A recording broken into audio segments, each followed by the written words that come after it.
আজি তাতে অভাৱ হৈছে নহয়। ইটাভাটাত শ্ৰমিক নাই।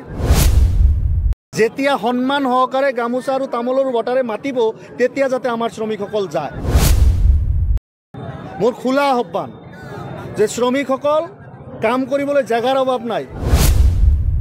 শৃংখল চলিয়া কোনো শৃংখল নহয়, বিশৃংখল মানুহ। হিমন্ত বিশ্ব শৰ্মাক কাণত ধৰি ঘূৰাই শৃংখল চলিয়ায়। হিমন্ত বিশ্ব শৰ্মা শৃংখল চলিয়াৰ চুতলপিত চলে।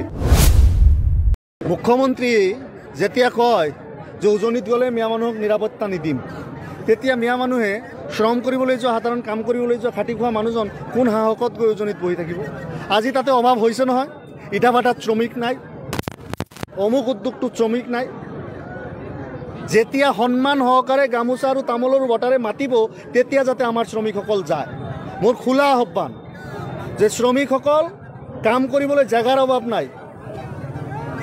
কেৰেলা হওক, দিল্লী হওক, অসম হওক, বিভিন্ন ঠাইত, নামনি অসমৰ বিভিন্ন ঠাইত জাগা আছে। গাঁৱতো এতিয়া হাজিৰা কৰিলে 500 টকা পায়। গতিকে গাঁৱতো বহুত লেবাৰৰ অভাৱ আছে। গাঁৱতে পাৰিলে কাম কৰাৰ ব্যৱস্থা কৰক। লোকক দূৰত গৈ মানুহৰ উপকাৰ কৰিবলৈ গৈ গালি আৰু লাঠি খাব নালাগে। এইটো বিশৃংখল মানুহ। শৃংখল চলিয়া কোনো শৃংখল নহয়, এইটো বিশৃংখল মানুহ। কেতিয়া তেওঁ কি কয় নাজানো, চৰকাৰে তেওঁক সম্ভৱতঃ পুহি ৰাখিছে। নহ'লে তেওঁ বন্দুকৰ কথা কয়, AK-47 কথা কয়, শ্ৰমিকক মাৰধৰ কৰে। সেইবিলাকে হটকলুকুনিত লিপ্ত থকাৰ পিছতো সেই মানুহজনৰ ওপৰত কোনো একশ্যন নহয়। কি হ'ব আৰু? চৰকাৰ প্ৰশাসন নাই নহয়। চৰকাৰ প্ৰশাসনে নাই। শৃংখল চলিয়াৰ বহতীয়া। হিমন্ত বিশ্ব শৰ্মাক কাণত ধৰি ঘূৰাই শৃংখল চলিয়ায়। হিমন্ত বিশ্ব শৰ্মা শৃংখল চলিয়াৰ চুতলপিত চলে।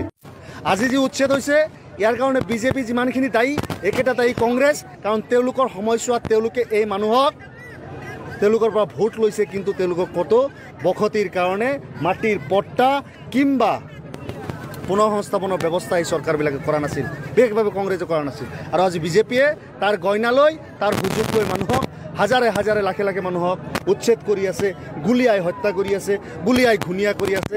এই ধৰণৰ বৰ্বৰতা আৰু নৈৰাজ্য এই ৰাজ্যখনত আৰম্ভ হৈছে। আমি ধিক্কাৰ জনাইছোঁ এই পৰিৱেশক, আৰু এই পৰিৱেশৰ স্ৰষ্টা হিমন্ত বিশ্ব শৰ্মাক আমি ধিক্কাৰ জনাইছোঁ। মুখ্যমন্ত্ৰী যেতিয়া কয় যে উজনিত গ'লে মিয়া মানুহক নিৰাপত্তা নিদিম, তেতিয়া মিয়া মানুহে শ্ৰম কৰিবলৈ যোৱা, সাধাৰণ কাম কৰিবলৈ যোৱা খাটি খোৱা মানুহজন কোন সাহসত গৈ উজনিত বহি থাকিব? আজি তাতে অভাৱ হৈছে নহয়। ইটাভাটাত শ্ৰমিক নাই, অমুক উদ্যোগটোত শ্ৰমিক নাই।